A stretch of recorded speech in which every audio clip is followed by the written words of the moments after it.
Om Shanti. Good morning. 23 नवंबर 2022 आज बुधवार है। आज की मुरली में प्यारे बाबा ने सेवा के सर्विस के बारे में बताया है कि बच्चे, तुम्हें सर्विस करनी है, लेकिन यह सर्विस का स्वाद किन बच्चों को आता है जिन्हें ज्ञान का स्वाद आ गया और ज्ञान के आधार से रहम दिल बनना आ गया, तो वो सर्विस करने बिगड़ नहीं रह सकते हैं। तो प्यारे बाबा ने बताया है कि तुम्हें बाप समान खुदाई खिदमतगार बन कर के इस आसुरी सोसाइटी को दैवी सोसाइटी में परिवर्तन करना है। लेकिन बाबा ने कहा कि कई बच्चे हैं जिनका बुद्धि योग बार बार पुरानी दुनिया की तरफ चला जाता है। उसका कारण भी प्यारे बाबा ने बताया है, क्योंकि उनका जो कर्म बंधन है वो बहुत कड़ा है और उसके कारण उनका जो बुद्धि योग है बार बार पुरानी दुनिया की तरफ चला जाता है। तो विशेष अटेंशन सर्विस पर देंगे तो कर्म बंधन भी समाप्त हो जाएगा। तो अभी हम सुनते हैं प्यारे बाबा के मधुर महावाक्य, ईश्वरीय महावाक्य, मीठी मुरली। आज बाबा कहते हैं, मीठे बच्चे, बाप समान खुदाई खिदमतगार बन आसुरी सोसाइटी को दैवी सोसाइटी बनाने की सेवा करो, सर्विस का शौक रखो। आज की मुरली में 2 प्रश्न हैं। पहला, कई बच्चे पुरानी दुनिया को भुलाते भी नहीं भूल पाते हैं, उसका कारण क्या है?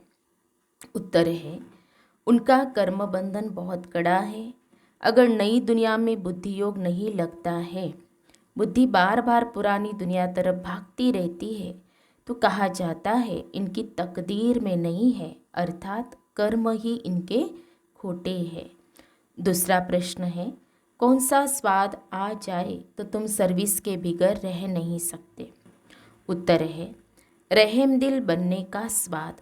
जिसे ज्ञान का स्वाद आया है वही रहम दिल बनना जानते हैं। रहम दिल बच्चे सर्विस के बिगड़ रह नहीं सकते।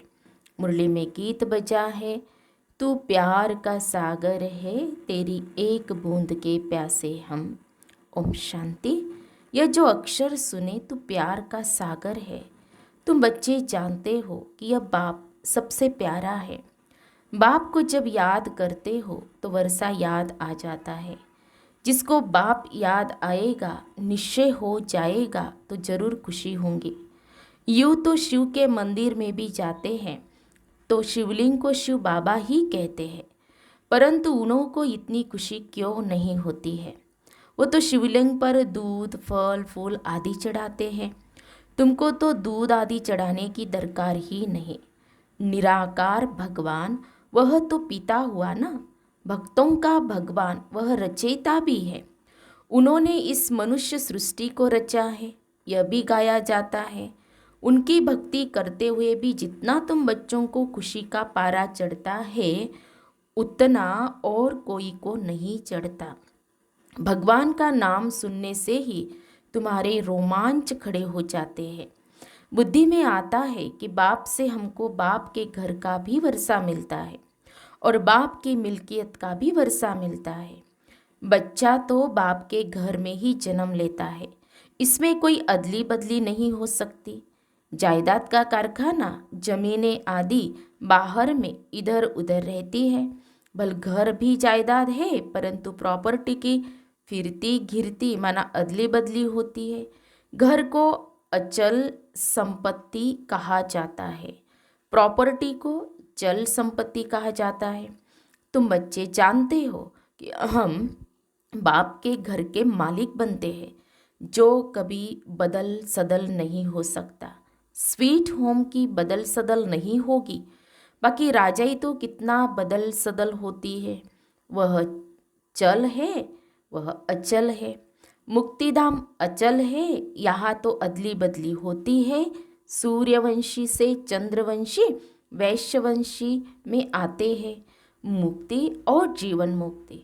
तुम बच्चे बाप की प्रॉपर्टी के मालिक बनते हो। जानते हो, बाप की जो अचल संपत्ति है उनके तो सब मालिक बनते हैं।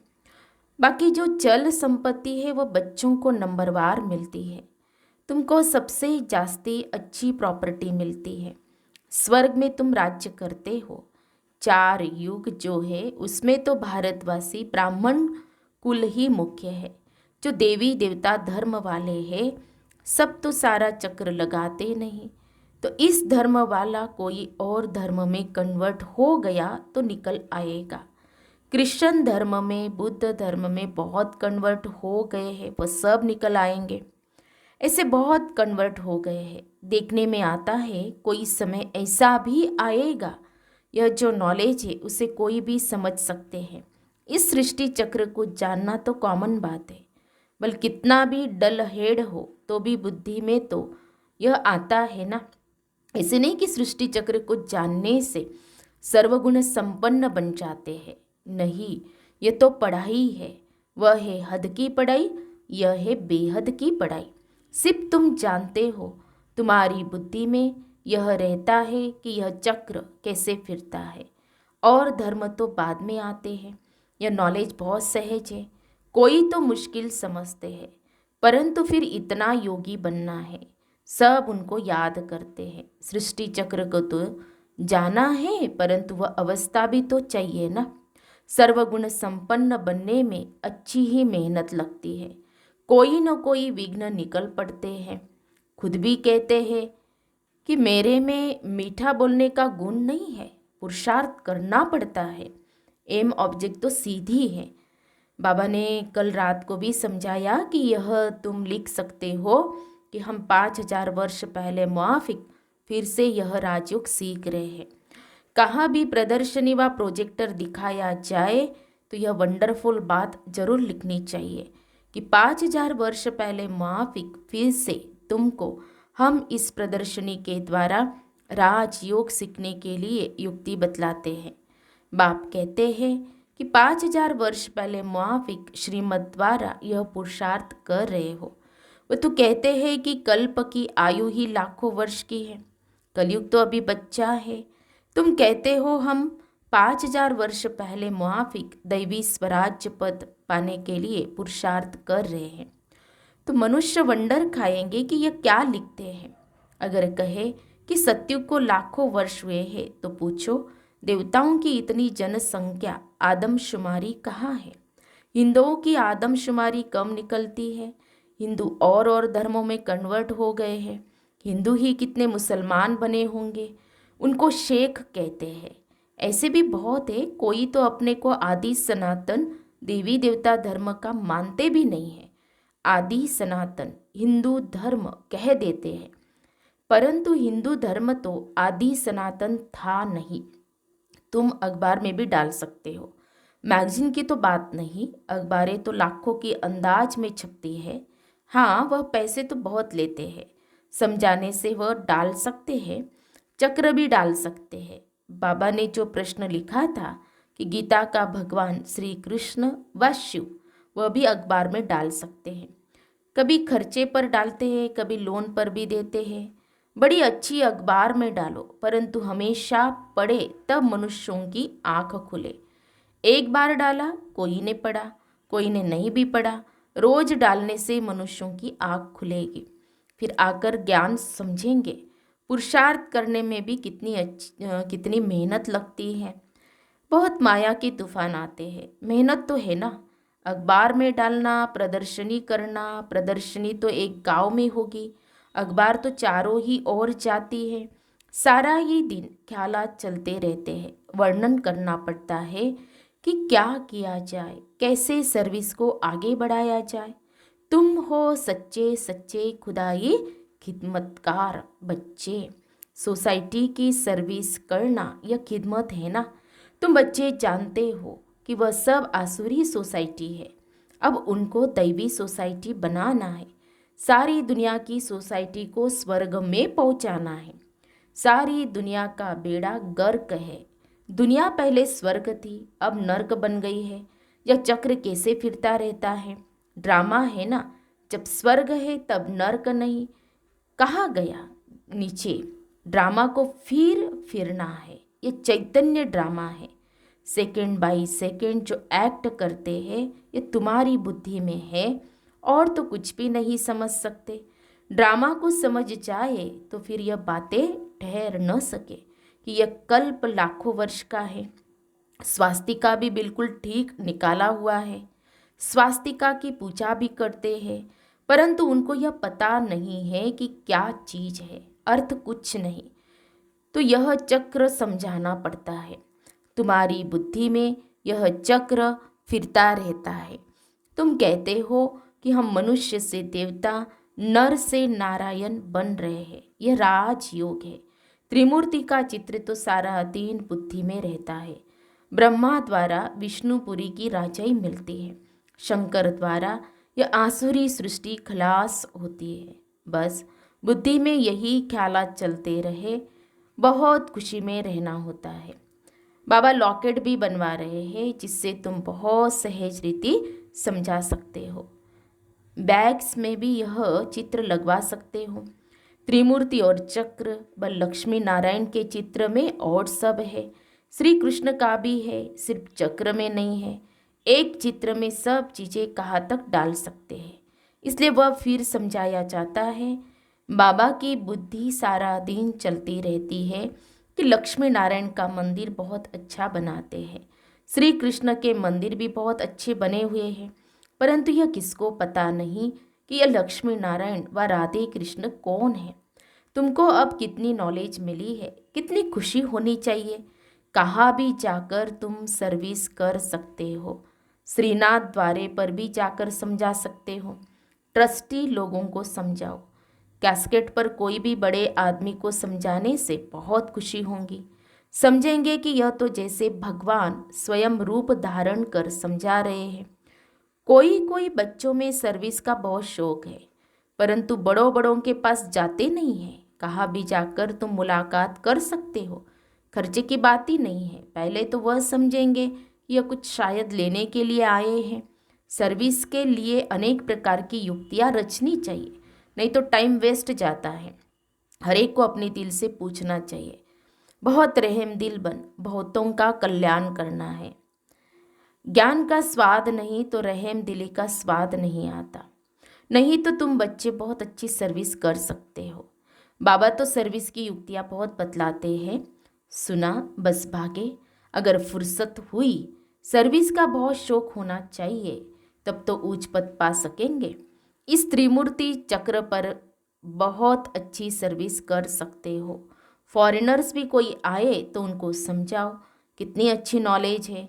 यह तो वर्ल्ड की हिस्ट्री ज्योग्राफी की नॉलेज है। सन्यासी लोग बाहर जाते हैं भारत के प्राचीन राज्यों की नॉलेज देने, परंतु वह दे नहीं सकते। तुम्हारे पास फैक्ट फिगर सब है, परंतु समझाने की हिम्मत चाहिए। प्रोजेक्टर पर भी तुम सब चित्र दिखाए, नॉलेज दो तो है बहुत अच्छा।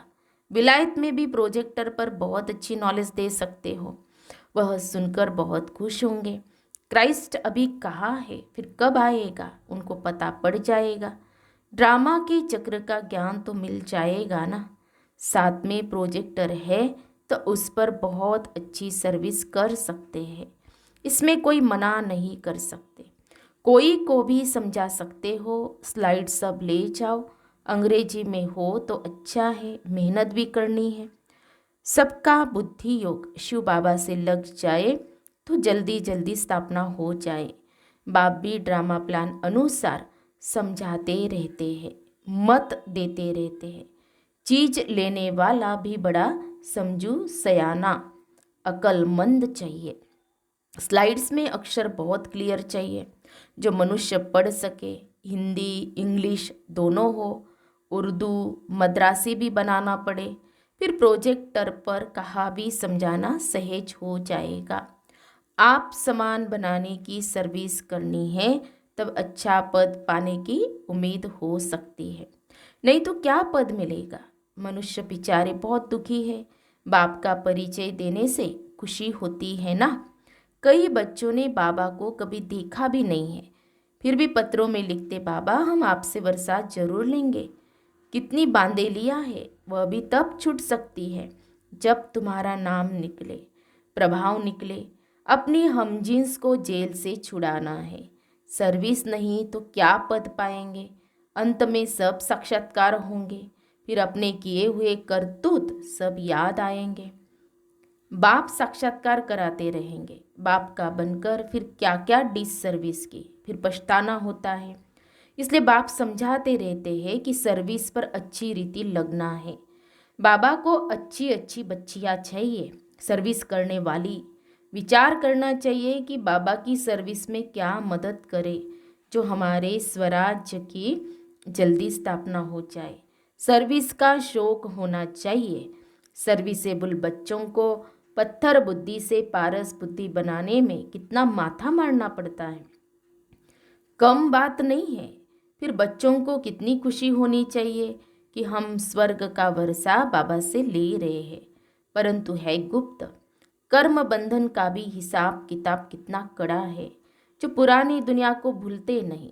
धूल छाई में जाकर बुद्धि योग लटकता है, नई दुनिया में लगता नहीं। इसको कहा जाता है कर्म खोटे। अच्छा, मीठे मीठे सिखे लदे बच्चों प्रति माता पिता बाप दादा का याद प्यार और गुड मॉर्निंग। रूहानी बाप की रूहानी बच्चों को नमस्ते। हम रूहानी बच्चों की रूहानी बाप दादा को याद प्यार और नमस्ते नमस्ते। ओम शांति ओम शांति ओम शांति। गुड मॉर्निंग बाबा। शुक्रिया बाबा, थैंक्स बाबा। पद्मा पदम शुक्रिया बाबा आपका। धारणा के लिए मुख्य सार, आज की मुरली का सार 2 पॉइंट में। पहली पॉइंट, आप समान बनाने की सेवा करनी है। कोई ऐसी करतूत नहीं करनी है जिसकी सजा खानी पड़े। बहुत बहुत मीठा बनने का पुरुषार्थ करना है। दूसरी पॉइंट, बाप हमें चल और अचल, मुक्ति और जीवन मुक्ति, प्रॉपर्टी का मालिक बनाते हैं। इसी खुशी और नशे में रहना है। प्यारे बाबा का वरदान है, वाणी के साथ वृत्ति द्वारा रूहानी वाइब्रेशन फैलाने की सेवा करने वाले डबल सेवाधारी भव। जैसे वाणी द्वारा सेवा करते हो, ऐसे वाणी के साथ वृत्ति द्वारा सेवा करो तो फास्ट सेवा होगी। क्योंकि बोल तो समय पर भूल जाते हैं, लेकिन वाइब्रेशन के रूप में मन और बुद्धि पर छाप लग जाती है। तो यह सेवा करने के लिए वृत्ति में किसी के लिए भी व्यर्थ वाइब्रेशंस न हो। व्यर्थ वाइब्रेशन रूहानी वाइब्रेशन के आगे एक दीवार बन जाती है। इसलिए मन बुद्धि को व्यर्थ वाइब्रेशन से मुक्त रखो, तब डबल सेवा कर सकेंगे। स्लोगन है, फरियाद करने के बजाय याद में रहो तो सर्व अधिकार मिल जाएंगे। फरियाद करने के बजाय याद में रहो तो सर्व अधिकार मिल जाएंगे। तो हम सब ने सुने प्यारे बाबा के मधुर महावाक्य, ईश्वरीय महावाक्य। आज विशेष प्यारे बाबा ने हम बच्चों को अटेंशन दिलाया। सर्विस सर्विस सर्विस, मनसा वाचा कर्मणा। बाबा ने कहा कि शौक होना चाहिए, सर्विस करनी है, औरों का कल्याण करना है, बाबा का परिचय देना है।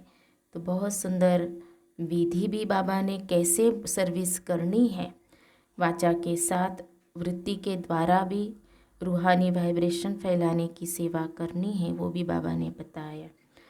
तो आज हम सारा दिन यही सेवा करेंगे। अच्छा, ओम शांति।